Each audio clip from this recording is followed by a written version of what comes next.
ఇప్పుడు సేమ్ అదే నేను చదువుతున్నాను చూడండి. 15వ వచనం చదవండి. ఇప్పుడు నిర్గమాకాండం 33వ అధ్యాయం 15వ వచనం. మోషే నీ సన్నిధి రాని ఎడల ఇక్కడ నుండి మమ్మును తోడుకొని పోకుము. చిన్న మాట ప్రార్థన. కృపగల తండ్రి యేసయ్య, మరొకసారి మెల్లని స్వరం, లేఖన స్వరం, వాక్య స్వరం, సత్య స్వరం వినిపించమని ప్రార్థిస్తున్నాను. నన్ను మమ్మల్ని చేయబట్టుకొని దేవా నీకు ఇష్టమైన రీతిగా రూపములోనికి చెక్కమని ప్రార్థిస్తున్నా. నాయన మాలోని అవిధేయత యావత్తు పెరికివేసి మీరే విధేయతలోనికి నడిపించి అంచెలంచెలుగా మహిమలోనికి నడిపించి నాయన సింహాసనమే గమ్యముగా నడిపించమని ప్రార్థిస్తున్నాను. మీ కృపగల చేతులకు అప్పగిస్తున్నాను. నన్ను మమ్మల్ని పరిశుద్ధాత్మ సహాయముతో నాయన మమ్మల్ని మాతో మాట్లాడి బలపరచి రేపటి వారమంతా విజయములో నాయన మేము ఉండుటకు సహాయం చేయమని అపవాది క్రియలు యేసునామములో బంధించి వేసి యేసునామమును బట్టి అడుగుతున్నాము తండ్రి. ఆమేన్, ఆమేన్, ఆమేన్. ప్రియులారా, 14లో నా సన్నిధి నీకు తోడుగా వచ్చును, నేను నీకు విశ్రాంతి అదే రెండో అంశం ఉంది అక్కడే. ఒకడే దాంట్లో సగం చదివినాం మనం, సగం సబ్జెక్ట్ చెప్పుకున్నాం. నా సన్నిధి నీకు తోడుగా వచ్చును అనేది ఒకటే మనం నేర్చుకున్నాం. కానీ రెండవది తర్వాత ఎప్పుడైనా చూద్దాం. నేను నీకు ఏంటి ఆ విశ్రాంతి అనేది ఒకటి ఉంది. సన్నిధితో వచ్చే విశ్రాంతి ఒకటి ఉంది. అది ఎప్పుడైనా చూద్దాం. కానీ ఇప్పుడైతే 15లోకి వస్తే, మోషే నీ సన్నిధి రాని ఎడలా ఇక్కడ నుండి మమ్మును తోడుకొని పోకుము. పైనేమో 2లో నేను నీకు ముందుగా దూతను పంపిస్తాను, అక్కడుండి శత్రువులంతా వెళ్ళగొడతానని దేవుడు వాగ్దానం చేసినా మేము పో. నీ సన్నిధి రాకపోతే మాత్రం మేము పో. నీ దూత వచ్చినా సరే పో. అది మోషే యొక్క తీర్మానం. దేవునికి స్తోత్రం కలుగునుగా. ఈ మధ్యకాలంలో పాణ్యంలో ఒక సబ్జెక్టు దేవుడు మాట్లాడితే అద్భుతంగా నడిపింపు ఉండే. దేవుడి పక్కన కూర్చొని చెప్పుకునేంత ఫీలింగ్ వచ్చింది. ఏంటి ఆ విషయం అంటే చెప్పే మీకు ఆల్రెడీ. దేవుడు నడిపిస్తున్నాడా, సేవకులు నడిపిస్తున్నారా? మోషే 6:4 ఏమన్నాడు? నేను మోషేను, అహరోను, మిరియామును పంపించి మిమ్మల్ని ఐగుప్తు నుంచి నడిపించాను అన్నాడు దేవుడే. కానీ నిర్గమాకాండంలో 3వ అధ్యాయంలో 8వ వచనంలో బహుశా చూడండి. నిర్గమాకాండం తిప్పాల బైబిల్, అప్పుడే నీకు వాక్యం ఎక్కుతుంది. ఏమండి? కాబట్టి లాస్ట్లో చదవండి చాలు. పాలు తేనెలు ప్రవహించు దేశమునకు వారిని నడిపించుటకును దేవుడు దిగి వచ్చిన దేవుడు నడిపించటానికి. హోషేయ 6లోనేమో ప్రియులారా చూడండి, హోషేయ గ్రంథం, హోషేయ ఎక్కడుంటుంది? దానియేలు పక్కన ఉంటుంది. దానియేలు గ్రంథం పక్కన హోషేయ గ్రంథం 6వ అధ్యాయం 4వ వచనం.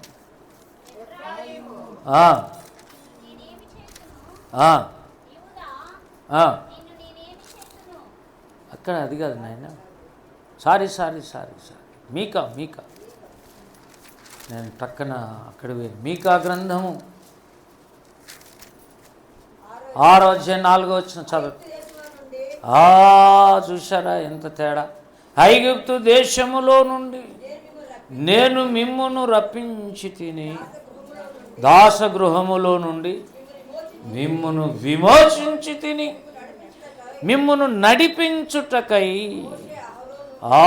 మోషే, అహరోను, మిరియాములను ఒక్క మాట ఊరికి చెప్పి దాటిపోతా. దేవుడు నడిపించడానికి దిగి వచ్చాడా, లేదా మోషే, అహరోను, మిరియాములను పంపించి నడిపించాడా? ఏమండి? అంటే ఏం చెప్పుకోవాలి మనం? పైనుండి దేవుడు ఇశ్రాయేళ్ల మధ్యలో ఉండి సేవకులు ఖచ్చితంగా ఉండాలి. దాన్ని ఇంకొక భాషలో యెహోవాను నమ్ముకొనుడి మీరు స్థిరపరచబడుదురు, ఆయన ప్రవక్తలను సేవకులు నమ్ముకున్నప్పుడు కృతార్థులగుదురు. స్థిరపరచబడ్డం అంటే 35 మార్కులు. కృతార్థులు అంటే టాప్ ర్యాంకర్స్. చూసారా? అంటే దేవుడు లేకుండా పాస్ కాలేము ఏ మానవుడు కూడా. ఆయన పాస్ చేసి గ్రేస్ చూపించి గ్రేస్ మార్కులు కల్పించి పాస్ అయిపోయి, పాస్ అయిన తర్వాత భక్తి సాధన చేసి దేవుని సహాయంతోనే మళ్ళా టాప్ ర్యాంకర్స్గా మారటం, కృతార్థులు అవటం. దేవుని స్తోత్రం. కాబట్టి ఇప్పుడు చెప్దాం, దేవుడు దిగి వచ్చి నడిపించాడా, సేవకులు నడిపించారా అంటే సింపుల్గా ఏం చెప్పుకోవాలి, హృదయంలో ఇద్దరు కావాలి. చాలామంది మాట్లాడితే నేను విన్నాను, దేవుడు చాలు నాకు, ఎవడు నాకు అక్కర్లేదు, ఏ సేవకులు కూడా నాకు అక్కర్లేదు, ఎవడు సరైనోడుగా, నేను దేవుణ్ణి మాత్రమే నమ్ముతా, దేవుణ్ణి వెంబడి అన్నోళ్ళని నేను విన్నా నా చెవులా. వీళ్ళు సగం దారి పోయినాక అంతే సంగతులే.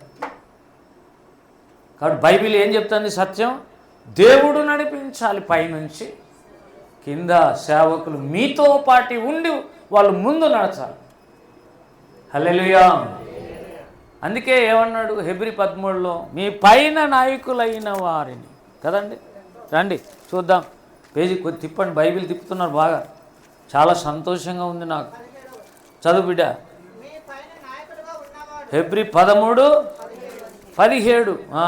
మీ పైన నాయకులుగా ఉన్నవారు ఎవరండి వాళ్ళు? ఇప్పుడు మోషే ఎవరు? లెక్క ఒప్పజెప్పాల్సినోడు. ఎవరికి? దేవునికి. ఏం లెక్క? మీ ఆత్మలను కాసే విషయంలో లెక్క చెప్పాలి. అంటే అసలైన నాయకుడు, అసలైన కాపరి. హల్లెలూయా. ఏమండి, నాయకుడే కాపరి. ఒకవేళ అపోస్తలులు అయితే వాళ్ళు నాయకులే, ప్రవక్తలు వాళ్ళు నాయకులే. వీళ్ళంతా నాయక వర్గం. నాయక వర్గం ఉందంటే కింద ఎవరున్నారు? శిష్యులు ఉండి తీరాలి. హల్లెలూయా. శిష్యులు అనగా ఎవరు? ఒక్క మాటలో లోబడిన వారు, విద్యార్థులుగా ఉన్నవారు, నేర్చుకునేవారు, నేర్చుకునే మెంటాలిటీ.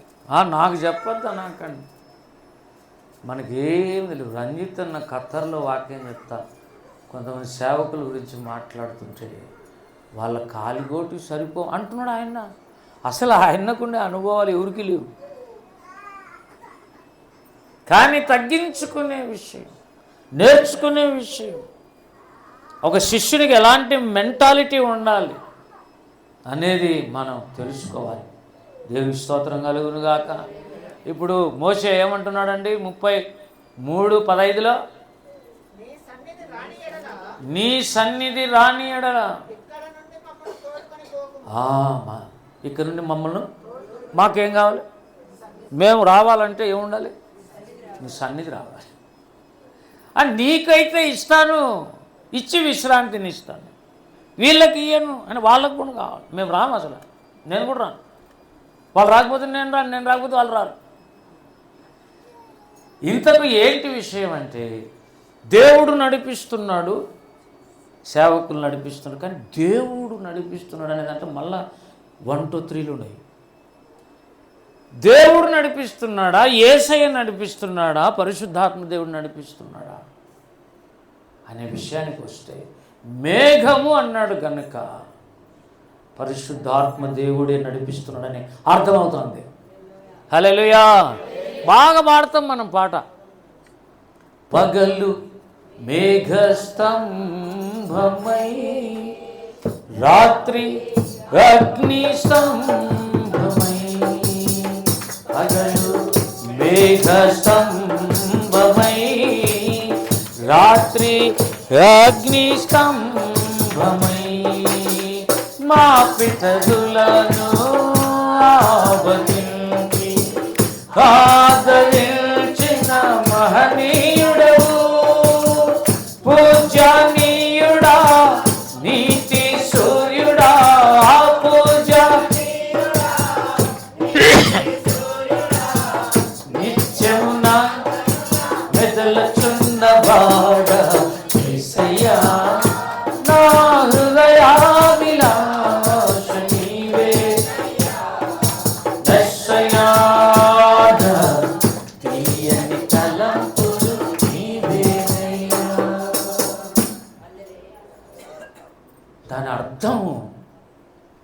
ఇంత డీప్గా చెప్పిన ఫస్ట్ టైం ఆయన విట్నెస్ లీ అని ఆయన చెబుతున్నాడు. పరిశుద్ధాత్మ దేవుడు పగలు మేఘస్తంభములాగా నడిపిస్తున్నాడు ఇశ్రాయేలును, రాత్రి అగ్ని స్తంభములాగా నడిపిస్తున్నాడు. కాబట్టి 2 టయాలలో దేవుడు నడిపిస్తున్నాడు మనల్ని. పగలు అనగా ఏంటి? మనం సౌఖ్యంగా ఉండే టైం. రాత్రి అనగా బాధల్లో, కష్టంలో, ఇబ్బందుల్లో, ఒంటరితనంలో ఉన్న సమయం. పగలు మేఘస్తంభం. ఏ స్తంభం అది? మేఘస్తంభం. అప్పుడు పగలు కాబట్టి మేఘస్తంభం కదలికలు కూడా బాగా కనపడతాయి. సూర్యుడు ఉన్నాడు కాబట్టి మేఘస్తంభం. నీతి సూర్యుడు యేసయ్య అయితే మేఘం ఎలా కదులుతుందో కూడా మనకు అర్థమవుతుంది. పగలు కదలికలన్నీ తెలుస్తున్నాయి. పరిశుద్ధాత్మ దేవుడు మేఘస్తంభం. హల్లెలూయా. రాత్రి అగ్ని స్తంభం. మేఘం అంటేనే వర్షానికి సూచన. మేఘాలు దేవుని మాట వింటాయి. దేవుని స్తోత్రం కలుగుతుందా? ఆ వర్షం రాకడా, మనిషి పోకడా, అంత కదలాకండి, అంత తడిస్తే కూడా మీకేం కాదు. అసలు వర్షంలో ఆడేవాళ్ళం చూడలే మీరైతే. ఏం నష్టం కాదు. జలుబు చేస్తుంది సార్ అంటే జలుబు దేవుడు చెప్తే చేస్తుంది, లేకపోతే జలుబు రాదు, ఏం కాదు. వినండి జాగ్రత్తగా. మేఘస్తంభం అనేది ఏంటి అంటే పరిశుద్ధాత్మ దేవుడు కాబట్టి దేవుని మాట ప్రకారంగా కదులుతాడు ఆయన. బాగా వినండి జాగ్రత్తగా. దేవుని సింహాసనం మీద నుంచి వచ్చిన ఆజ్ఞ ప్రకారంగా దేవుడు మేఘస్తంభమైన పరిశుద్ధాత్మ దేవుడు కదులుతాడు. నిజమే. అప్పుడు మనం సౌఖ్యంగా, పగులు అయితే కానీ బాగా కనపడుతుంటే, పగులు అందరికీ ఇష్టమే, అందరూ పనులు చేసుకుంటాం. సౌఖ్యంగా ఉండే టైం, సుఖంగా ఉండే టైం, ఆనందములు ఉండే టైం, సంతోషములు ఉండే టైం, ఆస్తులు సమృద్ధి అనుభవించే టైం, దేవునిలో ఒక కోణం, ఒక నాణ్యానికి ఒక కోణంలో ఉండ అన్ని ఆశీర్వాదాలు అనుభవించే టయాన్ని ఏమంటాం? పగలు. ఏమి స్తోత్రం కలుగును గాక. ఆ పగలు అలాగ ఉండడానికి కారణం మనల్ని నడిపించే ఆ పగలు నడిపించే ఆ స్తంభం ఎవరు? మేఘస్తంభం. ఆ మేఘం ఎట్లా చెప్తే అట్లనే మనం నడవాలి. అండి పిల్లరా, కొద్దిగా ఓపికనండి. ఇది కానీ మీరు పోగొట్టుకుంటే మళ్ళీ ఎప్పుడో దొరుకుతుంది. అక్కడ కూడా నెమ్మది పడింది లేదు వర్షం. మేఘస్తంభం నడిస్తే ఇశ్రాయేలు నడవాలి.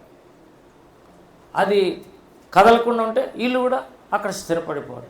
నెల అయితే ఆనే ఉండాలి, 2 నెలలైనా ఆనే ఉండాలి. లేదా 2 నెలలకు మేఘం కదిలితే ఇల్లు కదలాలి. అంటే ఎవరు కదిలితే ఇల్లు కదలాలి? పరిశుద్ధాత్మ దేవుడు కదిలితేనే నువ్వు కదలాలి. కదలిక అర్థమయ్యే టైం పగలు. బాగా అర్థం చేసుకుంటాం మనం. ఉద్యోగం వస్తే కృతజ్ఞత కూడిక అంటాం. ఉద్యోగం పోయింది ఉండేది, ఎవడన్నాడు కృతజ్ఞత కూడిక? పైగా వాడే ఏ కూడిక లేకుండా ముడుసుకుపోయి నిరాశ నిస్పృహలో మూతెల్ల సొరకాయ మాదిరి పెట్టుకొని బాధలో వేదనలో ఉంటాడు. ఇంక ఏమి స్తుతి కూడిక? కానీ బైబిల్లో రాత్రి అగ్నిస్తంభమైనా కూడా వాళ్ళు నడిచారు. కనబడని టయాలు, కష్టమైన టయాలు, ఒంటరితనాలు, మరణ గడియలు, రోగశయాలు, మంచం ఎక్కారు, జ్వరాలు, ఏమేమి ఆర్థిక ఇబ్బందులు. అప్పుడు కూడా పరిశుద్ధాత్మ దేవుడు ఉన్నాడు. కానీ ఏ రూపంలో ఉన్నాడు? అగ్ని. ఇప్పుడు విట్నెస్ లీ గారు చెప్పిన విషయం, పగలు మేఘస్తంభం అంటే పరిశుద్ధాత్మ దేవుని కదలికను బట్టి నడిచి జనాంగముగా మారాలి. అది రియల్ ఇజ్రాయెలైట్స్. దేవునికి స్తోత్రం కలుగును గాక. రాత్రి అయినప్పుడు మాత్రం మేఘం కూడా కనపడదు. మేఘాలు రాత్రి కనపడతాయి. ఎప్పుడైనా రాత్రిపూట పండుకొని బా ఏం మేఘాలు ఏం అంటారు ఎవడైనా? అసలు రాత్రి ఏ మేఘం కనపడదు. అప్పుడు అగ్ని కనపడుతుంది. ఏంటి ఆ అగ్ని అంటే ఆయన చెప్పిన మాట బైబిల్ ప్రకారంగా కూడా గమనిస్తే కరెక్టే. ఏమి మనకు ప్రయాణమే అర్థం కాలే, చీకట్లోనే నడుస్తున్నాము. ఇశ్రాయేల్ జనాంగం అంతా రాత్రిలో కూడా నడుస్తున్నారు. కారణం అగ్నిస్తంభం. కారణం ఏమంటే దేవుని వాక్యమే అగ్ని అన్నాడు. పగులు పరిశుద్ధాత్మ దేవుడు మేఘస్తంభం, రాత్రి అగ్నిస్తంభం ఎవరు? వాక్యము. ఎందుకు ఆ మాట అన్నాడు అంటే, నీ వాక్యం నా పాదములకు నా త్రోవకు వెలుగు. కాబట్టి ఈ పగలు ఎవరైతే మనల్ని ఆదరణ కలిగిస్తారో, రాత్రిపూట ఎవ్వరు నీకు ఆదరణ దొరకని టైంలో వాక్యం ఆదరణ ఇస్తుంది. పరిశుద్ధాత్మ దేవుడు కూడా, ఎందుకంటే కనబడితే ఆయన చేతైనా మాట్లాడతాడు, చేస్తాడు. అది అసలు చీకటి కాలం. గాఢాంధకారములో నేను సంచరించినను ఏ అపాయమునకు ఎందుకు భయపడను అనగా యెహోవా నీ దుడ్డు కర్ర నీ దండము నన్ను ఆదరించు. దేవుని స్తోత్రం కలుగునుగా. దుడ్డు కర్ర దండం ఏంటి? వాక్యం. వాక్యం అనే అగ్ని వెలుగుగా మారి మనల్ని నడిపించాలి. రంజితన్న పాట రాశాడు, నీ వాక్యమే శ్రమ కొలిమిలో నన్ను బ్రతికించుచున్నది. నీ వాక్యమే శ్రమ కొలిమిలో నన్ను బ్రతికించుచు. అంటే శ్రమల కొలిమి, నెగిటివ్ రూటు, గాఢాంధకారం, ఎవరు పలకని స్థితిగతులు, రోగం, ఇబ్బందులు, బాధలు, వేదనలు ఉన్నప్పుడు వాక్యమే నిన్ను ఆదరిస్తాడు. దేవునికి స్తోత్రం కలుగును గాక. ఇద్దరు కనపడుతున్నారు, పగలుకాయన రాత్రికాయన. ఇంతగా ఈ మేఘ స్తంభములో కూడా ఇంకొక ఆయన ఎవరో ఉన్నాడు, ఇంకొక ఆయన కూడా ఎవరో ఉన్నాడు. ఆయన he seeing and observing everything. చూడండి, నిర్గమాకాండం 13వ అధ్యాయం, నిర్గమాకాండం లేకపోతే 14:19 చదవండి. అప్పుడు ఇశ్రాయేలీయుల ఎదుట సమూహమునకు ముందుగా నడచిన దేవదూత వారి వెనుకకు పోయి వారిని వెంబడించెను. ఆ దేవదూతకు ఇంకొక పేరు ఆ మేఘస్తంభం. ఇంతకు దేవదూతనా నడిచింది వెనక్కి పోయిన దేవదూతనా ఆ మేఘస్తంభమా? బాగా చదవండి ఇంటికి పోయి. ఏమన్నాడు? సమూహమునకు ముందుగా నడిచిన దేవదూత వారి వెనుకకు పోయి వారిని వెంబడించెను. ఆ మేఘస్తంభం వారి ఎదుట నుండి పోయి వారి వెనుక, మేఘస్తంభం వెనుక నిలబడింది. అక్కడ దేవదూత ఉన్నాడట. దేవదూత అనే పేరు కలిగిన యేసుక్రీస్తు ఉన్నాడు దాంట్లో. ఇంకొక మాట కిందికి వస్తే అర్థమవుతుంది 24లో. అయితే వేకువ జామున యెహోవా ఆ అగ్ని మేఘమయమైన స్తంభము నుండి ఐగుప్తీయుల దండు వైపు చూచేట. ఎక్కడి నుంచి? మేఘమయమైన స్తంభము నుండి ఐగుప్తులను వైపు చూచి ఐగుప్తీయుల దండును ఎక్కడి నుంచి చూశాడు దేవుడు? మేఘమయమైన స్తంభములో చూస్తున్నాడు. ఓయమ్మ, ఏదో ఉంది. మనకు పరిశుద్ధాత్మ దేవుడు అర్థం కావాలంటే నిర్గమాకాండం కరెక్ట్గా అర్థం కావాలి, జైత్రయాత్ర మనకు అర్థం కావాలి, ఇశ్రాయేల్ అరణ్యయాత్ర సరిగా అర్థం కావాలి, సంఘ జీవిత చరిత్ర అర్థం కావాలంటే ఇశ్రాయేల్ చరిత్ర అర్థం కావాలి. యుగాంతమందున్న మనకు అది బుద్ధి కలిగేటట్టు, జ్ఞానం కలిగేటట్టు చేస్తుంది. చెప్పండి హల్లెలూయా. ప్రియులారా, గనుక అగ్నిమయమైన మేఘస్తంభంలో ఎవరున్నారు? దేవుడుండి చూస్తున్నాడు. ఎవరిని? ఇశ్రాయేలుని చూశాడు, వెనక్కి పోయి ఐగుప్తీయులను చూశాడు. అంటే ఇట్లా నా దగ్గర చూడండి, ఇశ్రాయేలుకు వెనక్కి పోయినాడు. ఇప్పుడు ముందు ఎవరున్నారు? ఇశ్రాయేలు. వాళ్ళు దాటుతున్నారు. ఇంకా త్వరగా పోండి అంటే పోరు ఇల్లు. మన మాదిరే. మనం చర్చికి ఎలా వస్తాం? వచ్చేటప్పుడు అంటే ఒక భక్తుడు చెప్తున్నాడు, ఇట్లా వస్తాం చర్చి. ఎక్కడికి పోతున్నావు? చర్చి. అయిపోయినాక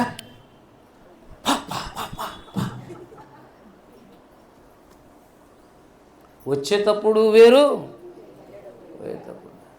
అక్కడ కూడా దేవుడు ఐగుప్తులను చూసి ఇశ్రాయేల్ని చూస్తే వాళ్ళు పాండ్రా త్వరగా ఎర్ర సముద్రం దాటి అవతలు ఎక్కండి, వీళ్ళ సంగతి ఏదో నేను పడతాను వాళ్ళ సంగతి అంటే వీళ్ళు నిదానం. కానీ వీళ్ళు వచ్చి వీళ్ళని ఆడ చంపుతారని మధ్యలో నిలబడాలంటే ఆయన వెనక్కి పోయి నిలబడాలి. ఇప్పుడు చెప్పండి, ముందు ఇశ్రాయేలు, మధ్యలో మేఘస్తంభం, వెనకల ఐగుప్తీయులు. ఆ ఐగుప్తీయులు మేఘంలో ఉండి వెనక్కి చూశాడట దేవుడు. అంటే మేఘస్తంభంలో ఎవరో ఉన్నారు. పగలు మేఘస్తంభం పరిశుద్ధాత్మ దేవుడు, రాత్రి అగ్నిస్తంభం దేవుని వాక్యం. అసలు దేవుడే దాంట్లో ఉన్నాడు, నడిపించటానికి దిగి వచ్చిన దేవుడు. దేవునికి స్తోత్రం కలుగును గాక. కాబట్టి మేఘస్తంభం గురించి ఎందుకు సార్ ఇప్పుడు అంటే, నీ సన్నిధి రాని ఎడల మమ్మను అంటే అర్థం ఏంటి? మీ మేఘం రాకపోతే మేము పోలేం. పరిశుద్ధాత్మ సహవాసం అంటాడు. కొత్త నిబంధనలు ఏమన్నాడు? తండ్రి అయిన దేవుని ప్రేమ, కుమారుడైన యేసయ్య కృప, పరిశుద్ధాత్మ యొక్క అన్యోన్య అదీ సన్నిధి. అన్ని సన్నిధి, ద ప్రజెన్స్ ఆఫ్ గాడ్. దేవుని సన్నిధి పరిశుద్ధాత్మ సహవాసంలోనే ఉంది. కాబట్టి పగలేమో ఆయన్ను పెట్టాడు. ఏమి నీకు అర్థం కాని టైంలో వాక్యం ఇట్లా చదివితే నీ నెక్స్ట్ స్టెప్ ఏం వేయాలో చెప్తుంది. అందుకే ఏమన్నాడు? నీ వాక్యం పాదాలకు ఫస్ట్ దీపం అవుతుంది, నెక్స్ట్ ఏం స్టెప్ వేయాలని చెప్తుంది నీకు, తర్వాత త్రోవకు వెలుగు అవుతుంది.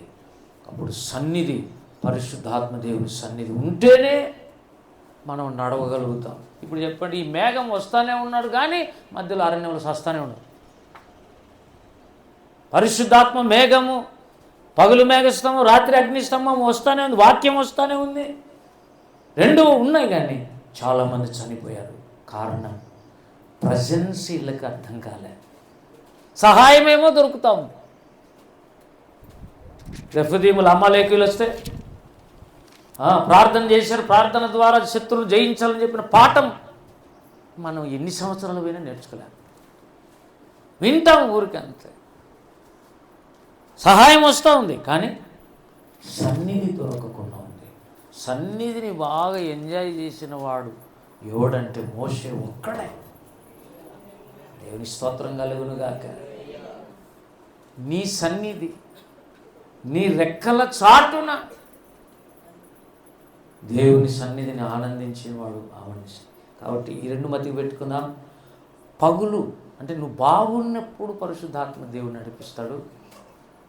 ఏమంటే రాత్రిపూట నువ్వు బాగలేని పరిస్థితులు వచ్చినప్పుడు వాక్యం, మొత్తం మీద ఇద్దరు పంచుకుంటున్నారు నడిపించటానికి. హల్లెలూయా. అందరికంటే ముందు యెహోవా దేవుడు పోవాల్సినది, ఆయన నేను రానన్నాడు. ఎప్పుడు రాడు? పాపములు బ్రతుకుతుంటే ఆయన నీతో రాలేడు. అంత పరిశుద్ధుడు ఆయన, అతి పరిశుద్ధుడు. దేవుని స్తోత్రం కలుగును గాక. నన్ను అడిగితే సన్నిధి అనేది మొదటి పండుగలో ఒకలాగుంది, పస్కా పండుగలో పులిని రొట్టెల పండుగ చేసుకునేప్పుడు ఒకలాగుంది, ప్రథమ ఫలముల పండుగ చేసుకునేప్పుడు ఒకలాగుంది, పునరుత్థానంతో సహవాసం చేసేటప్పుడు సన్నిధి మారుతుంది. దేవుని స్తోత్రం కలుగును గాక. యేసు ప్రభు రక్తముతో నువ్వు డీల్ చేసేటప్పుడు సన్నిధి వేరు, శిలువతో నువ్వు సహవాసం చేసేటప్పుడు ఆ శ్రమలలో దేవునికి దొరికే ఆదరణ సన్నిధి వేరు, పునరుత్థానమైనప్పుడు నీకు సన్నిధి దొరికేది వేరు. అట్లా 7 పండుగలకు 7 రకముల సన్నిధులు ఉన్నాయి. 7 కన్నులు గలవాడు చెప్పు సంగతులు. దేవుని స్తోత్రం కలుగును గాక. కనుక ఏమర్థమైంది? మొదటి దాంట్లో దేవుడు వేరు, దేవుని సహాయం మేలు అన్నీ పొందుకుంటాం కానీ దేవుని సన్నిధిలో గడపం కాబట్టి సన్నిధి పొందలేకపోతున్నాం. మొదటి సందేశం. రెండవ సందేశం, దేవుని సన్నిధి నీతో రాకపోతే నేను పోను అన్నాడు, మేము పోం అన్నాడు మోషే. ఏం కావాలట? సన్నిధి. సన్నిధి కావాలంటే దేవుడిచ్చే సహాయాలు ఒకటే కాదు, ఆయన ప్రజెన్స్ నువ్వు అనుభవించాలి. ప్రార్థనలు, పరిశుద్ధులతో ఉండడము, ఉపవాస కూడికలు పెట్టుకోవడము, మారం మధ్యలో దేవుని సన్నిధిలో కనపడడం, ఇవి లేకుండా ఓన్లీ నాకు హెల్ప్స్ కావాలంటే మాత్రం నువ్వు మోసే ఎప్పుడు కాలేవు.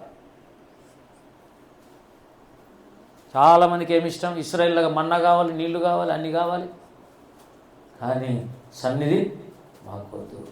కానీ దావీదు అంటాడు 16వ కీర్తనలో, నీ సన్నిధిలో సంపూర్ణ సంతోషము కలదు, పర్ఫెక్ట్ జాయ్. కాబట్టి సన్నిధి అనేది ఏదో తేడా ఉందా లేదా మీరు అర్థమవుతుందా? కాబట్టి దేవునితో చెప్తాం, ప్రభా ఒక్కొక్క మెట్టు ఎప్పుడు ఎక్కిస్తావు, ఎంత కాలం పడుతుంది, ఆ అనుభవాలు సాధించడానికి భక్తు మోసే దగ్గర నేర్చుకుంటేనే ఇంతుంటే, ఇక మోసే బడిలో బాలురం, యేసయ్య బడిలో కృతార్థులం అన్నాడు రాజబాబు. అది ఇంకా ఏం పర్ఫెక్షన్, అనంతం, సర్వంతర్యామి. ఎవరు? యేసుక్రీస్తు ప్రభు. రాజబాబు రాసిన ఒక పాట ఉంది, మరి మీరు ఎప్పుడైనా విన్నారా?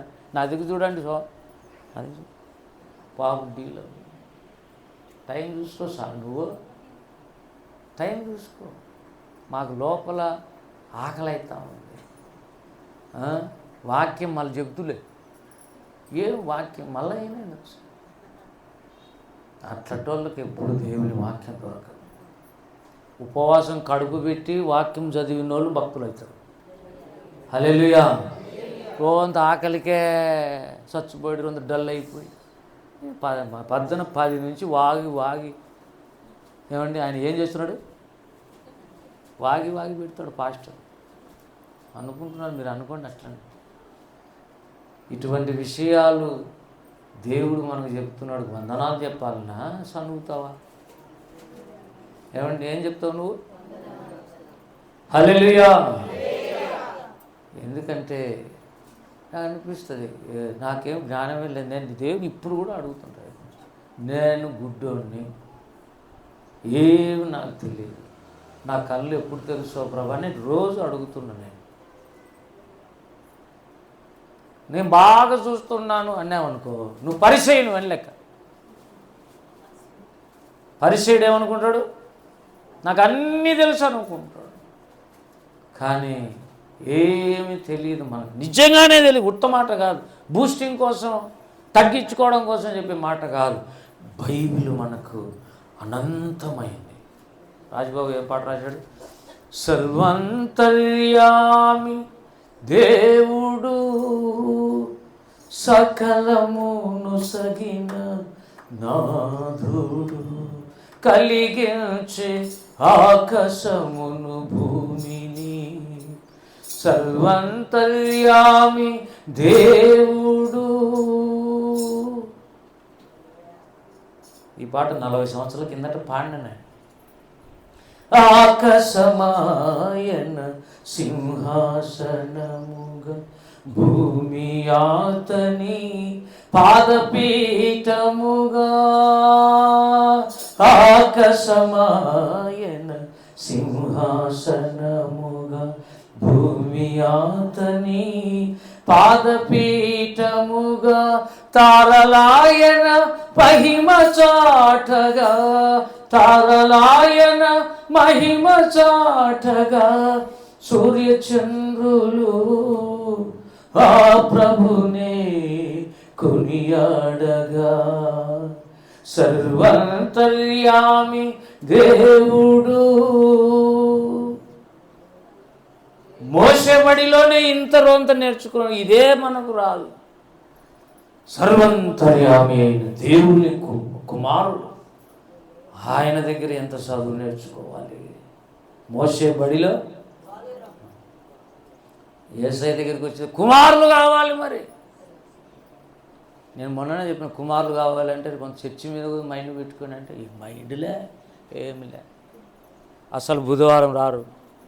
ఈయన్ని ఆదోన్లో ఉండి నువ్వు దేవుని సన్నిధికి ఒక్కసారైనా వచ్చావా? దేవుడు నిన్ను అడగడా?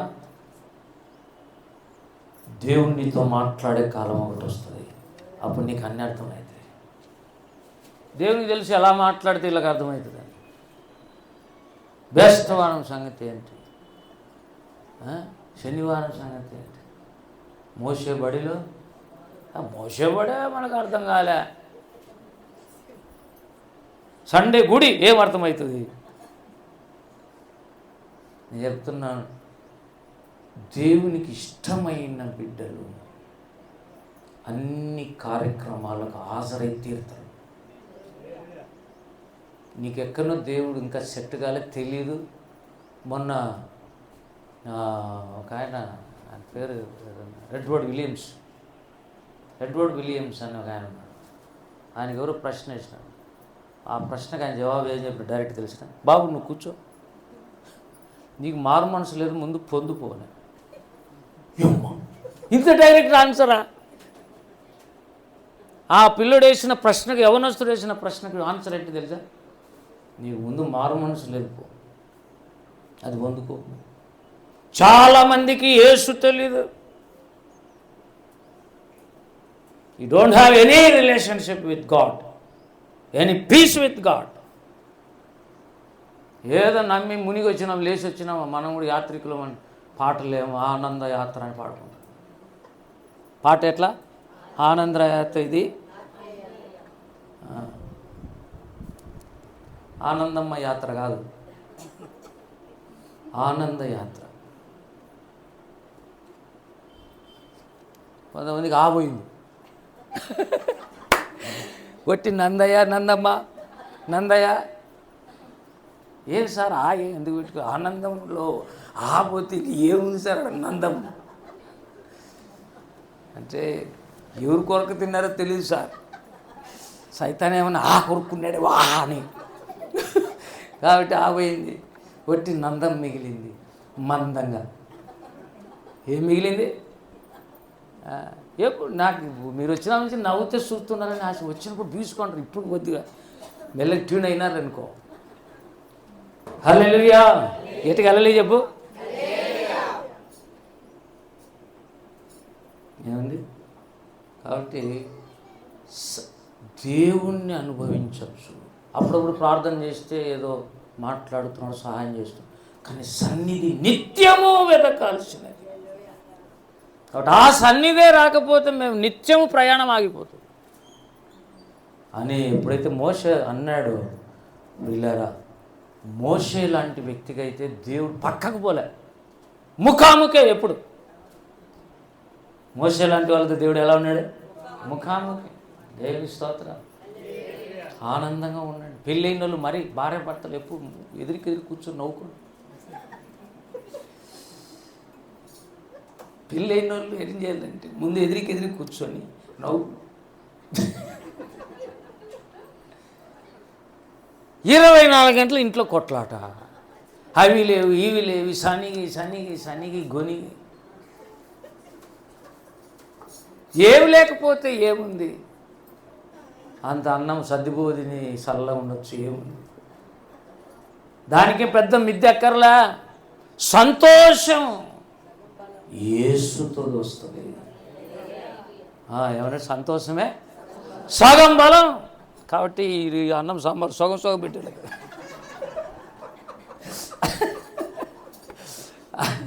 మీకు ఏం పెట్టాలా? అన్నం సాంబార్ కొద్దిగా, ఎందుకంటే మిగతాదంతా సంతోషం. నిజమే, అది ఎవరు చెప్పినారు కానీ ఆరోగ్యం మహాభాగ్యం. కోట్లు ఉన్నాయి కానీ ఆరోగ్యం లేదు. అందుకే ఆరోగ్యం అంటే మహాభాగ్యం అని అర్థమవుతాం. పెద్దోళ్ళు చెప్పినది, బైబిల్ చెప్పినది, సేవకులు చెప్పినది వట్టివి కాదు. హల్లెలూయా. ఊరికి అరిసెర్స్ ఎందుకు కదా, వెళ్ళే చెప్తా. నీ సన్నిధి రాకపోతే నేను కూడిక పెట్టాను, ఉపవాసం చేయను, ఆదివారం లేదు, సోమవారం లేదు, బుధవారం లేదు అనాలి దేవునితో. బుధవారం దేవుని దగ్గరికి పోతే సన్నిధి ఉండాలి, బేస్తవారం సన్నిధి ఉండాలి, శనివారం సన్నిధి, ప్రతిరోజు సన్నిధి ఉండాలి, నిత్యము సన్నిధి రావటం అంత ఈజీ కాదు ఏమండి. కాబట్టి సన్నిధి అనే పాటలు ఎన్ని ఉన్నాయో అన్నీ మీరు కలెక్షన్ చేసి నాకు తర్వాత అందించండి. మీరు కూడా బాగా పాటలు వచ్చిన వాళ్ళే, ఎవరు లేని వాళ్ళు ఎవరు లేరుడా. సన్నిధిని గురించిన పాటలు ఎన్ని ఉన్నాయో పద్యాన్ని బయటికి చెప్తా. మనం చాలా ధ్యానించేటువంటి వాటి గురించి. ప్రతి బిడ్డ దేవునితో హానోకులాగా నడచాలి. అది సన్నిధి అంటే. 300 రోజుల్లో ఒక్కరోజు తప్పైనా కూడా 300 సంవత్సరాలు నేను దేవునితో నడిచినానని చెప్పగలడా? అంటే ప్రతిరోజు ఏముండింది అతనికి? దేవునితో నడిచాడు. దేవునితో నడిచాడంటే ఏముంది అతనికి? దేవుని సన్నిధి నిత్యము ఉండింది. హల్లెలూయా. వాళ్ళు పర్వత శిఖర సేవకులు, మనమంతా ఓనమాలు ఏబిసిలు నేర్చుకుంటున్నాం. ఏబిసిలు వస్తేనే కాకిలాగా, కాకి గూడు గట్టలు నేర్పించంటే పక్షులకన్నిటికీ పక్షిరాజు ఫస్ట్ కాకి ఎగిరిందంట. కావు కావు అంటే ఏమి కాకి, నేను వెళ్ళిపోతున్నాను. ఏం నువ్వు నేర్చుకోవా గూడు ఎట్లా కట్టే నేర్చుకోవంటే, అదేముంది నువ్వు చెప్పావు కదా పుల్లలు తెచ్చి పెట్టుకోమన్నావంటే, అది ఒక్కటే కాదు చాలా ఉంది. నాకు ఆడిజాల్ అని పోయిందంట కాకి. అందుకే దాన్ని గూడు చూసేట ఎట్లుంటాయి, పుల్లలతో ఉంటాయి. అదే పిచ్చుక చూసినారు గూడు ఎట్లుంటుందా, మెత్తగా అసలు అదే దండ్ల బెడ్, కర్లాన్ బెడ్, ఏంటి మంచి బెడ్ మీద పండుకునేంత సుఖంగా ఉంటుంది. రోజంతా నేర్చుకుంటేనే అంత వచ్చు కాదు, మనకు చాలా చదువు నేర్చుకునేది ఉందని ముందు నేర్చుకోవాలి అన్న చెప్పినట్టు. హల్లెలూయా. కాబట్టి ఈ దినం దేవుని తోడు, దేవుని సన్నిధిని అనుభవించిన భక్తులు 2 రకాలుగా ఉన్నారని మనకు అర్థమవుతుంది. మనం ఏ రకంలో ఉన్నాం, ఏ రకం అనుభవిస్తున్నాం అని పరిశీలన చేసుకొని ప్రార్థన చేద్దాం.